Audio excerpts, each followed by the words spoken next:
আসসালামু আলাইকুম, সবাই কেমন আছেন? কল্পনাস ব্লগে আপনাদের সবাইকে স্বাগতম। আমি কল্পনা টাঙ্গাইল থেকে বলছি। আজকে আরেকটি নতুন ভিডিও নিয়ে আপনাদের সামনে হাজির হয়ে গেলাম। আশা করি ভিডিওটি ভালো লাগবে। ভালো লাগলে প্লিজ ভিডিওর শুরুতে একটা লাইক দিয়ে ভিডিওটি দেখা শুরু করবেন। এখানে আমি গোলা রুটি বানাবো, তার জন্য আটাটা লবণ দিয়ে পানি দিয়ে গুলে নিছি। আর এই ফাঁকে আমি সবজি ভাজি বসাইছি। এখানে আলু আর গাজরটা দিয়ে ভাজি করতেছি। এই ভাজিটা দিয়ে আর কি সকালে নাস্তাটা করব। সকালে নাস্তা থেকে ভিডিওটা শুরু করলাম। তো আমি ভাজিটা করে তারপরে গোলা রুটিটা করে নেব, কারণ গোলা রুটিটা ভাজতে হয়, সাথে সাথে খেতে হয়, কারণ পরে ঠান্ডা হয়ে গেলে আর খাওয়া যায় না, ভালো লাগে না। তো এখানে আমার একটা প্রিয় আপুর কমেন্ট পড়ে নেই। আমার প্রিয় আপুটা আমাকে আরও দুই তিন ভিডিও আগে কমেন্ট করছিল। তো রুটি নিয়ে কথা বলছিলাম যে আমি তো রুটি বানাইতে পারি না, সেই জন্য আমার প্রিয় বাংলাদেশি ব্লগার লাইজু এই আপুটা আমাকে কমেন্ট করছিল যে ভাইয়া আসলে হেল্পিং হ্যান্ড খালাকে দিয়ে বেশি করে রুটি বানিয়ে রাখবা, তাহলে তোমার কাজের সুবিধা হবে, সকালের আর কি ঝামেলাটা কমে যাবে।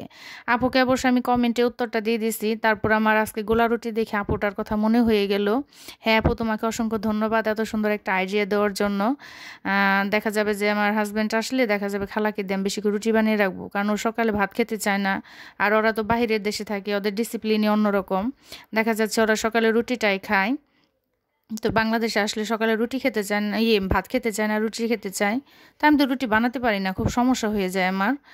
তো খালাকে দিয়ে বেশি করে রুটি বানিয়ে রাখবো, তাহলে সকালে আমি ভেজে দিতে পারবো। আর দেখেন কিচেন অ্যাপ্রন পরেই কিন্তু আমি এখানে বিছানাটা গুছিয়ে নিতেছি, কারণ চুলায় আমি ভাজিটা দিয়ে আসছি। ভাজিটা দিয়ে এই ফাঁকে আমি এই বিছানাটা গুছিয়ে নিতেছি, কারণ ভিতরের বেডরুমের বিছানায় তো ছোটো মেয়ে এখনও ঘুমিয়ে আছে, সে তো উঠে নাই। এটা তো টিভির রুমে, এখানে তো রাত্রে শোয়া হয় না, জাস্ট পোলাপানে শুয়ে এসে টিভি দেখে, সেজন্য বিছানাটা এলোমেলো হয়।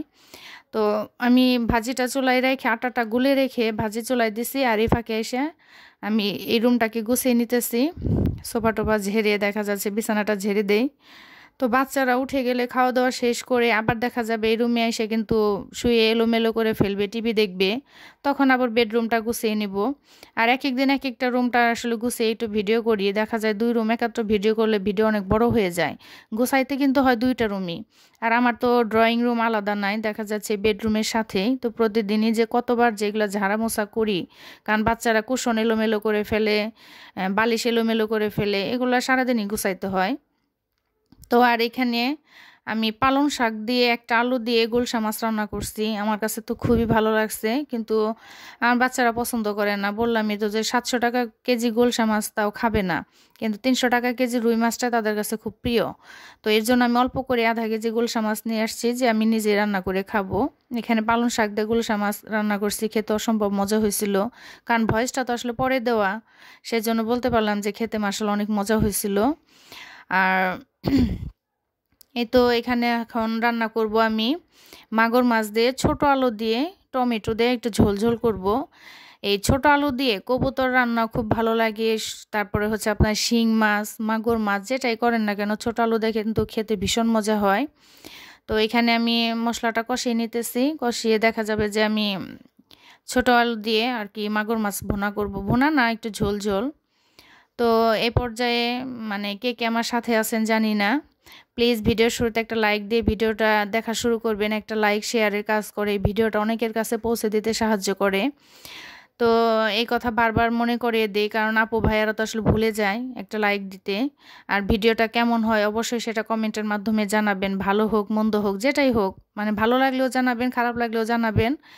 কারণ আপনার কমেন্টের মাধ্যমে দেখা যাবে যে আরেকটা ভিডিও করার উৎসাহিত হই, বা ভিডিওতে কোন জায়গায় ভুল আছে, ত্রুটি আছে, কোনটা ভালো হয়েছে, এই জিনিসটা আসলে বুঝতে পারি।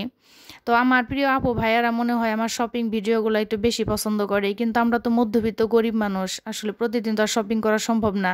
দেখা যাচ্ছে ঘরোয়া কাজকর্ম যা করি এগুলো টুকটাক ভিডিও শেয়ার করি। হয়তো বা আমার এই ভিডিওর কোয়ালিটি এতটা ভালো হয় না, এর জন্য পছন্দ করে না। কিন্তু আমার শপিং ভিডিওগুলো দেখি মোটামুটি আমার আপু ভাইয়েরা বেশ পছন্দ করে। কিন্তু কি করব, যে দুঃখের কপাল, দেখা যাচ্ছে মধ্যবিত্ত গরিব মানুষ, এগুলোর তো শপিং করা সম্ভব হয় না।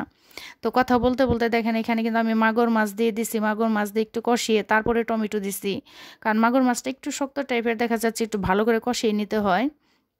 রান্নার পরে কিন্তু এটা সফট নরমই লাগে, কিন্তু একটু সময় নিয়ে কষাইলে দেখা যাচ্ছে ভালো লাগে। শিং মাছ বলেন মাগুর মাছ বলেন, একটু কষিয়ে রান্না করলে ভালো লাগে। তো এখানে ছোট আলুটা এটা সিদ্ধ করে আমার ফুপু শাশুড়িকে দিছিলাম যে একটু চুলায় দিতে, কারণ এগুলো তো মুরব্বীদের কাজ, এর আগেও এক ভিডিওতে বলছি যে এগুলো আসলে মুরব্বীর কাজ। তো তো আমার শাশুড়ি আম্মা খুব সুন্দর করে আলুগুলা ছিলে দিছে। দেওয়ার পর আমি তো মাগুর মাছটা একটু ঝোলঝোল করে নেব। এখন দিয়ে দিতেছে মটরশুঁটি। মটরশুঁটিটা অবশ্যই আমার ঢিপে ছিল, একটু হালকা ভাপ দিয়ে ঢিপে রেখে দিছিলাম। এ তো আমার হয়ে গেছে। খেতে অসম্ভব মজা হয়েছে। এই ছোট আলু দিয়ে কবুতর রান্না করছিলাম, সেটাও ভালো লাগছে। এখানে মাগুর মাছ, তারপরে শিং মাছ বলেন, যেটাই রান্না করবেন খুবই মজা হয় ছোট আলু দিয়ে।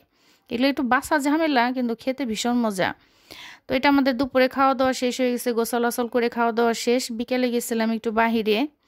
আসলে বাহিরে যে ইদানিং ভিডিও করতেও ভালো লাগে না, অনেকে দেখা যায় কিভাবে জানে তাকায় হাসে মানে এক একজনে মজা নেয় আর কি, যে আমি ভিডিও করতেছি।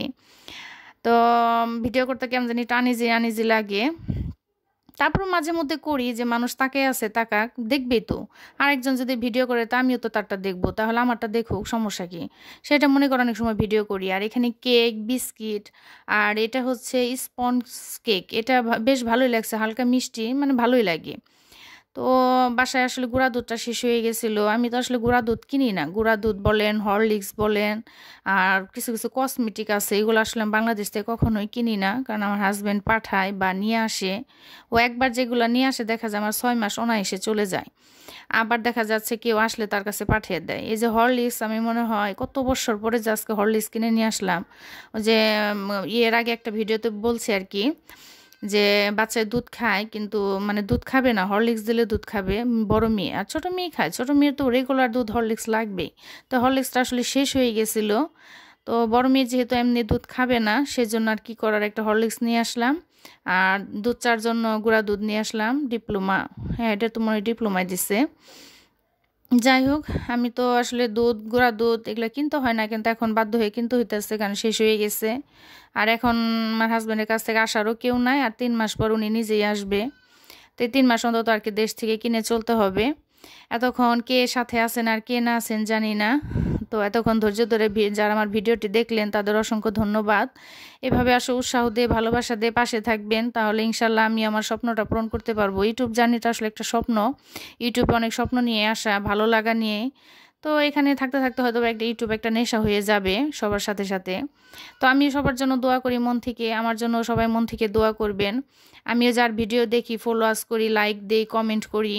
তো আমার ভিডিওটাও আশা করি সবাই লাইক দিয়ে, ফলোয়ার্স করে, ভিডিওটার ভালো দিক মন্দ দিক কমেন্ট করে জানাবেন, তাহলে ভালো লাগে, আরেকটা ভিডিও বানাতে উৎসাহিত হই। তো এখানে একে একে কিন্তু আমি বিস্কুটগুলা, কেকগুলা এই জারে রেখে দিলাম। আমি সবসময় এটাতেই রাখি। আর এটা হচ্ছে দুধের প্যাকেট আর কি, কেটে এটাতে দুধ ঢালবো। চা, চিনি, দুধ এগুলো তো আসলে কাছাকাছি রাখতে হয়, তাহলে চা বানাতে সুবিধা হয় আর কি। এটা রান্নাঘরে রাখবো। আর বিস্কিটগুলো উঠিয়ে নিলাম। তারপরে যে কেকটা নিয়ে আসছি, এটা আমার বাচ্চারা কাটবে, কেটে খাবে। এই কেকটা, পথিকের কেকটা কিন্তু খেতে ভীষণ মজা হয়। কে কে খাইছেন কমেন্টে জানাবেন। এই দেখেন আমার ছোটো মেয়ে হরলিক্সটা খুলতেছে। আমার ছোটো মেয়ে কিন্তু হরলিক্সটা হজলিন বলতো ছোটোবেলায়। তো একবার আমি দোকানে যে মানে শেষ হয়ে গেছিলো বাসায়, এর জন্য দোকানে গেছি হরলিক্স কিনতে। আমি না ভুলে দোকানদারকে বলে ফেলছি একটা হজলিন দেন। তো দোকানদার আমার দিকে হাঁ করে তাকিয়ে আছে, বলতেছে আপা আপনি এটি কী চাইলেন? তখন বললাম ও ভুল হয়ে গেছে, আসলে হজলিন না, এটার নাম হচ্ছে হরলিক্স। কিন্তু আমার ছোটো মেয়েটা হজলিন বলতে বলতে আমিও হজলিন শিখে গেছিলাম। তো এখন তো মানে আমার বড় ছোট মেয়ে হরলিক্স বলতে পারে, সেজন্য আমার অভ্যাসটা চেঞ্জ হয়ে গেছে। তো এখানে দেখেন দুই বোনে মিলে কেক কাটতেছে। এই কেকটা খুবই মজা, এটার ভেতর অনেকগুলো মুরব্বা দেয়, যেটা আমার বাচ্চারা খুবই পছন্দ করে।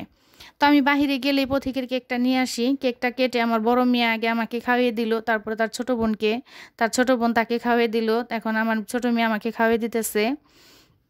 তো আমরা 3 মেয়ে মিলে কেকটা কেটে খেলাম। সন্ধ্যার নাস্তা আসলে কেকটা দিয়ে হয়ে গেছে। আজকে আর অন্য কিছু বানাই না, একটু পরে দুধ চা বানাবো, শুধু দুধ চা খাবো। আর এই যে কেক খেয়ে নিলাম সন্ধ্যার নাস্তা। এটা কিন্তু সন্ধ্যার ভিডিও।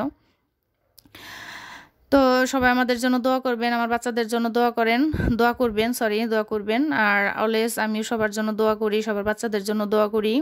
আল্লাহ সবাইকে ভালো রাখুক, তার সাথে সাথে আমাদের ভালো রাখুক, আমার বাচ্চাদেরও ভালো রাখুক। সবাই আমাদের জন্য দোয়া করবেন। খুদা হাফেজ।